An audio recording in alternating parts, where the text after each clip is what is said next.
नमस्कार, आप सभी का स्वागत है इंडिया डेली लाइव पर और आपके साथ मैं हूं आंचल श्रीवास्तव। यूपी के बुलेटिन की शुरुआत करेंगे बड़ी खबर के साथ।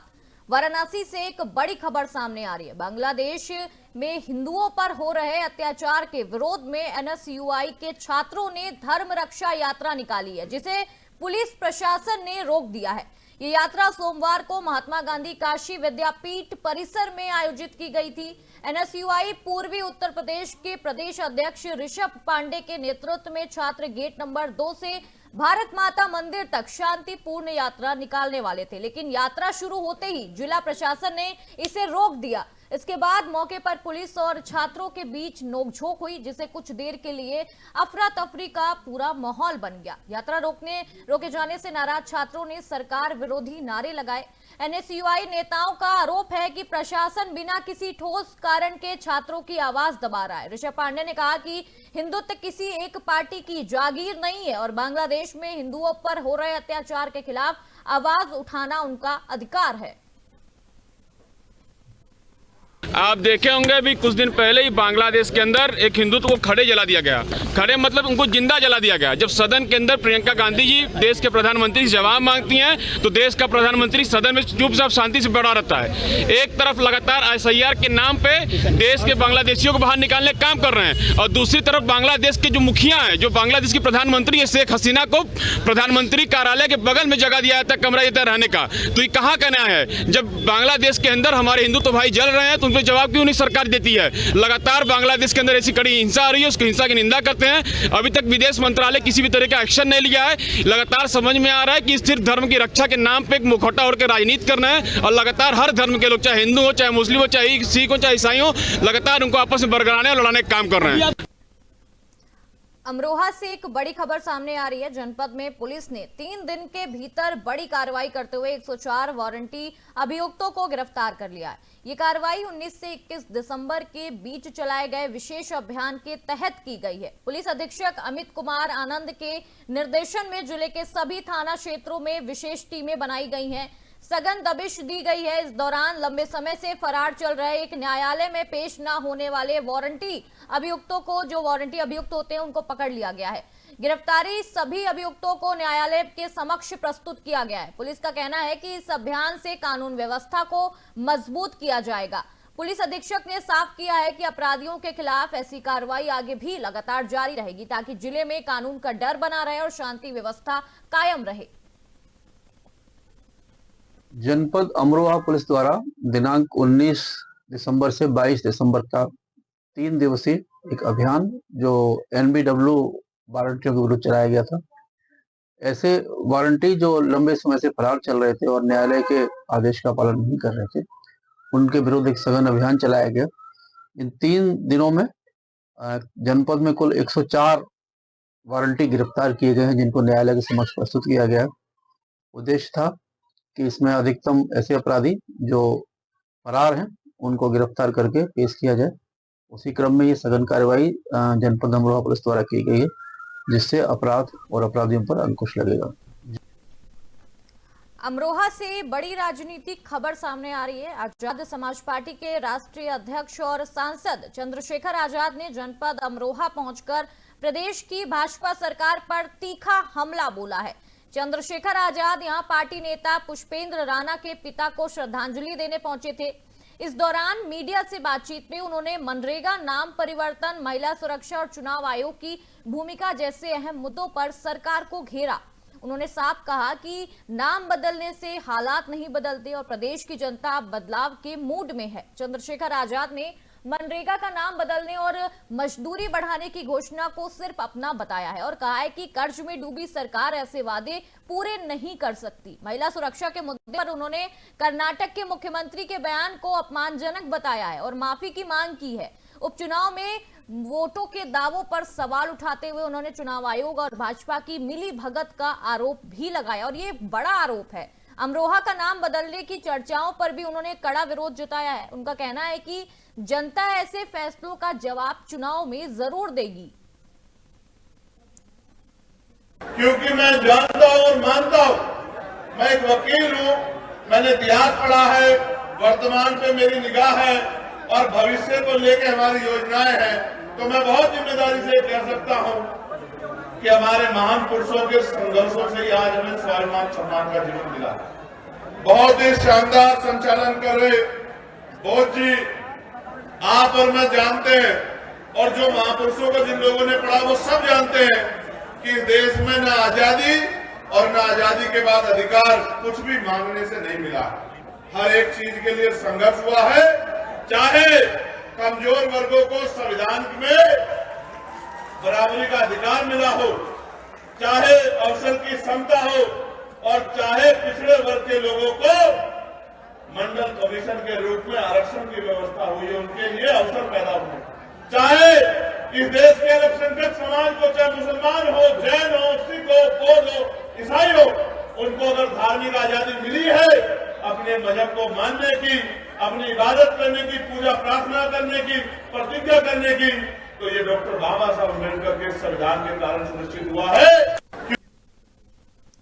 आलापुर से दर्दनाक खबर सामने आ रही है। जिले में बेटे के जन्म की खुशी में मिठाई लेने जा रहे पिता की सड़क हादसे में दर्दनाक मौत हो गई है। मृतक की पहचान अरविंद, ग्राम आमदपुर, थाना आलापुर के रूप में हुई है। जानकारी के अनुसार नगर पालिका द्वारा नाले की सफाई के बाद सड़क पर फैला कीचड़ बाइक फिसलने का कारण बना और पीछे से आ रहे ट्रक ने अरविंद को कुचल दिया। हादसे के बाद ट्रक चालक मौके से फरार हो गया और यह हादसा उस समय हुआ जब आलापुर स्वास्थ्य केंद्र में अरविंद के घर में बेटे का जन्म हुआ और खुशियों का पूरा माहौल मातम में बदल गया। सूचना मिलने पर पुलिस मौके पर पहुंची और शव को कब्जे में लेकर पोस्टमार्टम के लिए भेज दिया गया है। स्थानीय लोग नगर पालिका की लापरवाही के कारण इस हादसे की निंदा कर रहे हैं और इस घटना ने पूरे इलाके में शोक और आक्रोश का माहौल बना दिया है।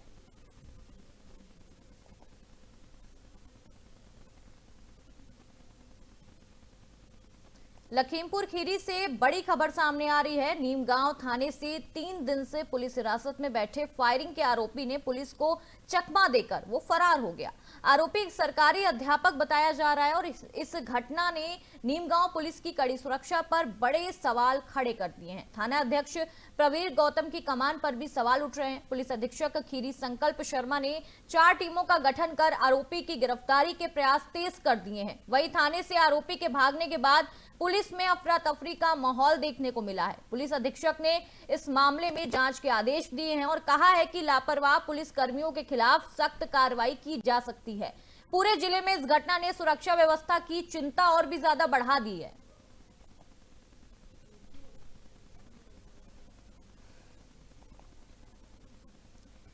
कड़ाके की ठंड और शीतलहर को देखते हुए जिलाधिकारी चंद्र प्रकाश सिंह ने देर रात जनपद के विभिन्न स्थानों पर स्थापित रेन बसेरे का निरीक्षण किया है और ये मथुरा में निरीक्षण किया गया है।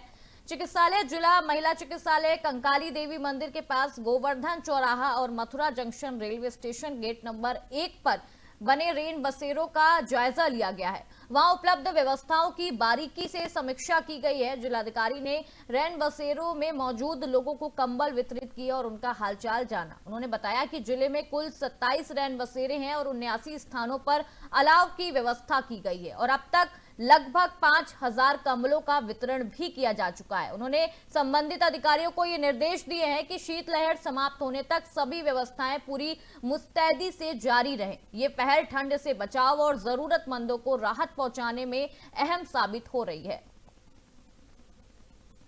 वर्तमान समय में काफी ठंडक पड़ रही, शीतलहर चल रही है, कोहरा गिर रहा है और मथुरा महानगर में, पूरे जनपद में जितनी हमारी नगर पालिका है, नगर पंचायतें हैं, नगर निगम में और अन्य बड़े बड़े गांव जो जहां रन बसेरे बनाए गए हैं, मैं मेरे पूरे एसडीएम्स, एडीएम्स प्रतिदिन रैन बसेरों का निरीक्षण करते हैं। अलाव जलाए जा रहे हैं उनका निरीक्षण करते हैं ताकि व्यवस्था चाक चौबंद रहे।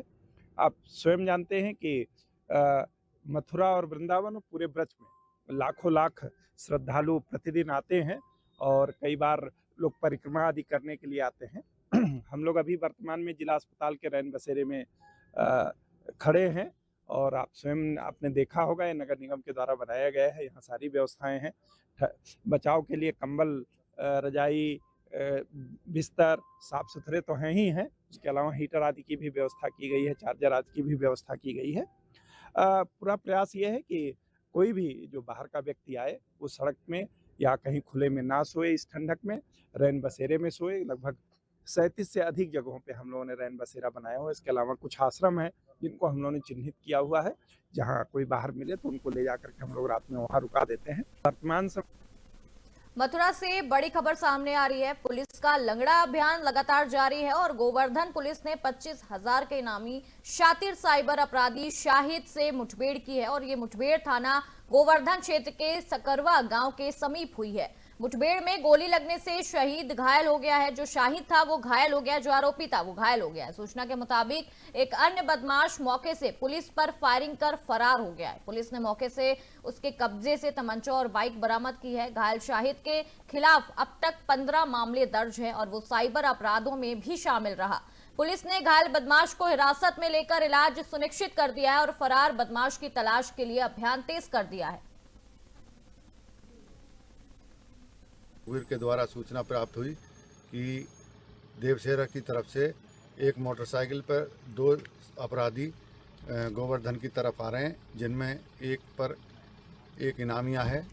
इस सूचना पर विश्वास करके थाना प्रभारी और एसओजी प्रभारी अपनी टीम के साथ देवसेरा की तरफ को चले तो सामने से गाड़ी को आता देखकर एकदम बदमाशों ने सामने से फायरिंग कर दी, जिसमें पुलिस के द्वारा अपने आत्मरक्षार्थ फायरिंग की गई, जिसमें एक बदमाश के पैर में गोली लगी।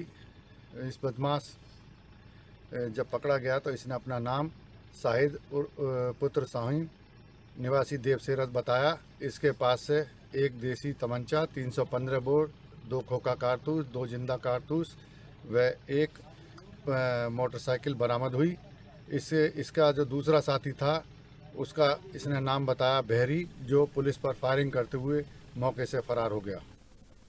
जालौन से बड़ी खबर सामने आ रही है। पुलिस ने एक शातिर ठग को गिरफ्तार कर लिया है, जो खुद को बैंक अधिकारी बताकर लोगों को लोन दिलाने का झांसा देकर उसके साथ ठगी करता था। आरोपी राजस्थान का निवासी है, नानू राम उसका नाम बताया जा रहा है। कैलिया थाना पुलिस ने खैरी मोड़ से उसे गिरफ्तार कर लिया है।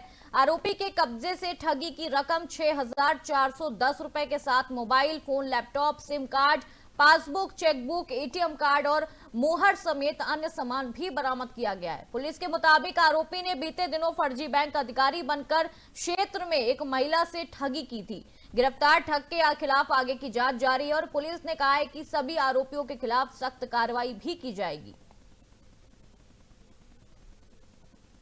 अपर पुलिस महानिदेशक कानपुर जोन कानपुर एवं पुलिस महानिरीक्षक झांसी परिक्षेत्र झांसी के निर्देशन में पुलिस अधीक्षक जालौन के कुशल नेतृत्व में थाना कैलिया पुलिस द्वारा फर्जी बैंक अधिकारी बनकर लोन दिलाने के नाम पर धोखाधड़ी करने से संबंधित अभियोग में एक शातिर अभियुक्त को गिरफ्तार किया गया है। इसके संबंध में अवगत कराना है कि दिनांक 19/12/2025 को वादिनी कुमकुम रानी निवासी कैलिया द्वारा कैलिया थाने पर लिखित तहरीर के माध्यम से अवगत कराया गया था कि इस फर्जी बैंक अधिकारी द्वारा लोन के नाम पर उसके साथ ठगी की गई है तथा फोन पर गाली गलौज व जान से मारने की धमकी दी जा रही है। उक्त सूचना पर कैलिया पुलिस द्वारा सुसंगत धाराओं में अभियोग पंजीकृत कराया गया था।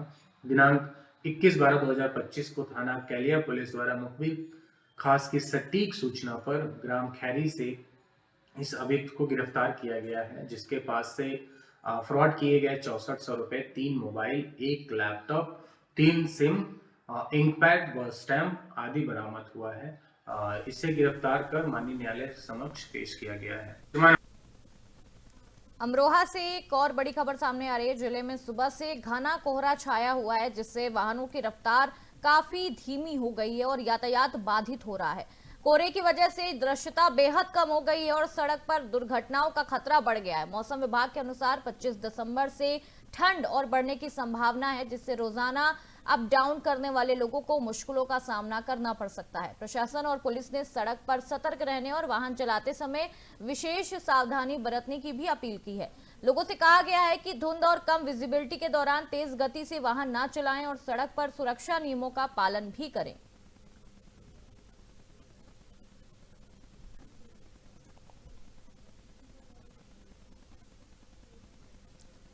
जालौन से एक अच्छी खबर सामने आ रही है। अकोड़ी दुबे गांव में स्थित अयोध्या प्रसाद विश्वकर्मा ITI कॉलेज में एक दिवसीय रोजगार मेले का आयोजन किया गया है, जिसमें ITI की पहल में 79 छात्रों को विभिन्न क्षेत्रों में रोजगार मिलने की खुशी मिली है।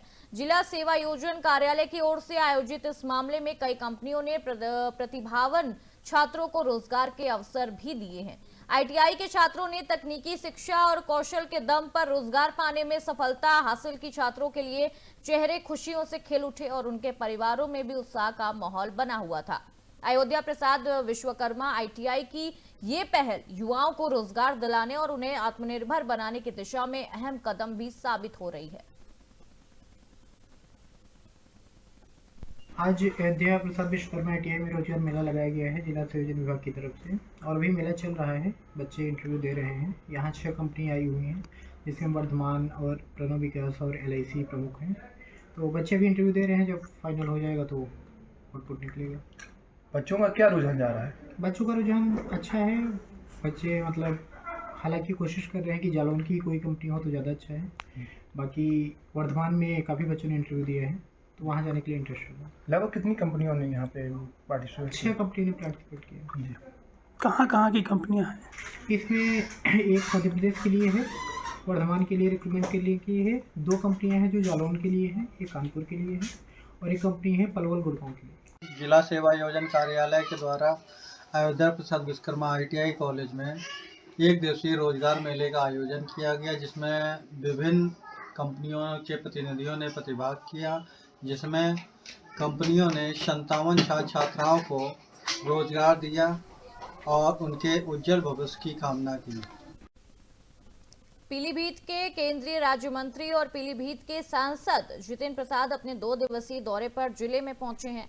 इस दौरान उन्होंने 5 प्रयोग आश्रम में आयोजित कार्यक्रम में ग्रामीणों की समस्याओं को सुना है और संबंधित अधिकारियों को समयबद्ध निस्तारण के निर्देश भी जारी किए हैं। जितेंद्र प्रसाद ने कहा कि डबल इंजन सरकार का उद्देश्य हर पात्र व्यक्ति की योजनाओं के माध्यम से उसको सुविधाएं प्रदान करना है। केंद्रीय राज्य मंत्री ने सभी समस्याओं के समाधान के निर्देश दिए हैं। उन्होंने अभियान चलाकर छुट्टा पशुओं को पकड़ने और मोबाइल नेटवर्क की समस्या को दूर करने के भी आदेश दिए हैं। उन्होंने स्पष्ट किया है कि प्रधानमंत्री मोदी और मुख्यमंत्री योगी आदित्यनाथ की सरकार जन कल्याणकारी योजना के माध्यम से हर पात्र को सुविधाएं देने का प्रयास कर रही है। महोब से भपौरा बाईपास सड़क और महोब से न्यूरिया बाईपास स्टेशन मार्ग की जर्जर स्थिति पर भी ध्यान दिलाया गया है।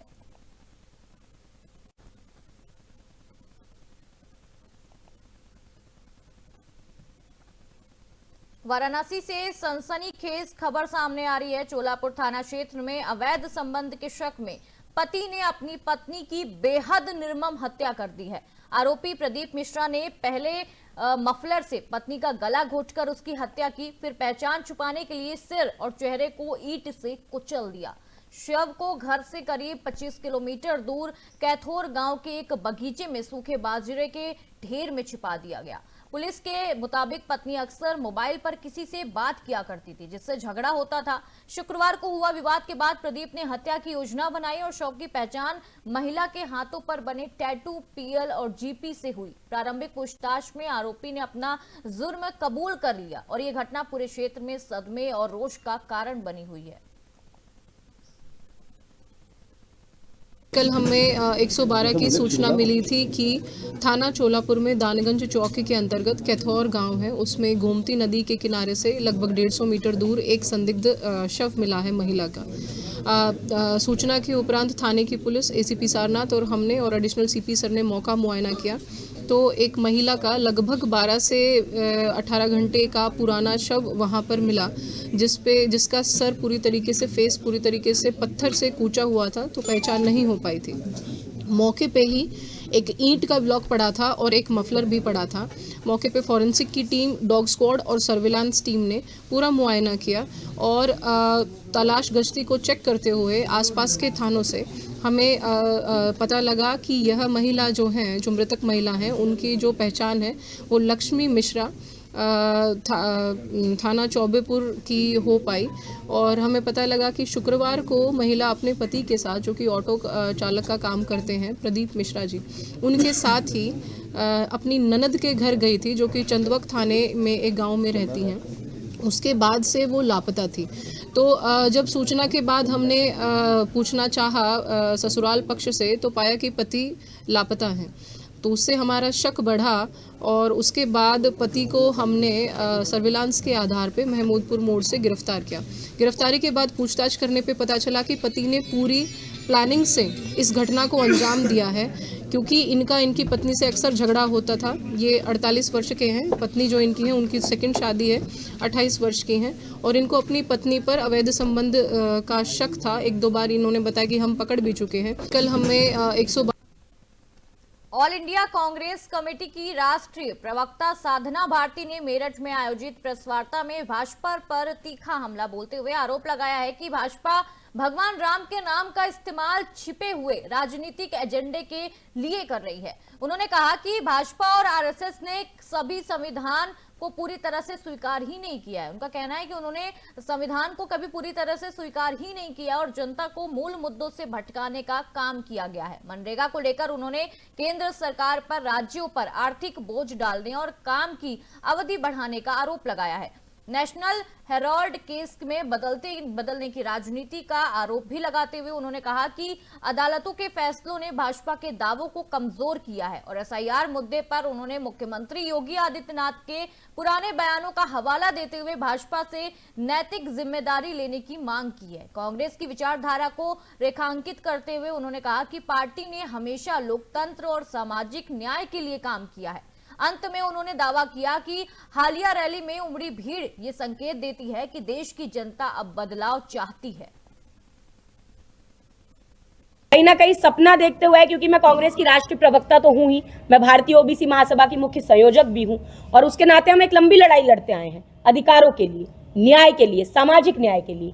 तो वो सामाजिक न्याय कब मिलेगा? क्योंकि ना तो ओबीसी को आरक्षण की बात होती है तो मध्य प्रदेश में 14% दिया जाता है 27% के नाम पे। तो हमने तो कहा मोदी जी अपने आप को ओबीसी बताते हैं। अगर मोदी जी ओबीसी होते जन्मजात, अगर मोदी जी जन्मजात ओबीसी नहीं है, मोदी जी अगर जन्म से ओबीसी होते तो उस पीड़ा को समझते, और अगर मोदी जी ओबीसी सही मायने में उस पीड़ा को समझते तो फिर 49.5% का कैप हटा चुके होते, उनके पास पूर्ण बहुमत की सरकार थी। लेकिन उन्होंने ऐसा नहीं किया। मोदी जी ओबीसी होते तो नीतीश कुमार जी के डीएनए पर प्रश्न नहीं उठाते, ये किसी की माता को गाली देते हुए नजर नहीं आते। तो देखिए, ना तो भारतीय जनता पार्टी के शीर्ष नेतृत्व तो ना तो महिला सम्मान में कहीं दिखाई देते, क्योंकि प्रधानमंत्री मोदी जी खुद बंगाल चुनाव में पहले दीदी ओ दीदी गुंडे की तरह चिल्लाते हुए नजर आ रहे थे। एक संसद के अंदर एक महिला सांसद की हंसी की तुलना सुपर्णखा और ताड़का से कराते नजर आ रहे थे। एक ब्याता महिला को 50 करोड़ की गर्लफ्रेंड प्रधानमंत्री मोदी जी बता रहे थे।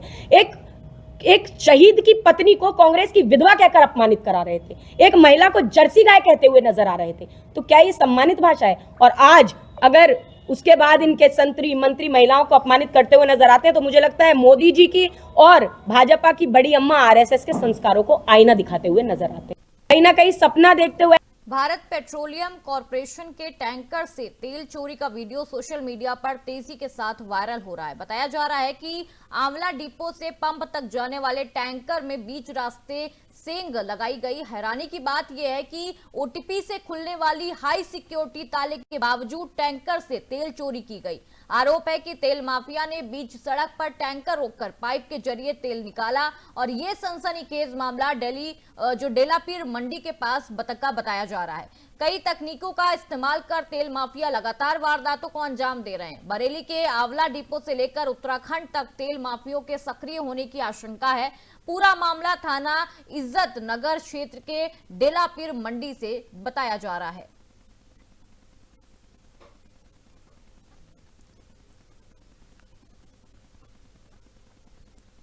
तो ये थी उत्तर प्रदेश की तमाम बड़ी खबरों का सिलसिला यूं ही जारी रहेगा। आप देखते रहिए इंडिया डेली लाइव। नमस्कार।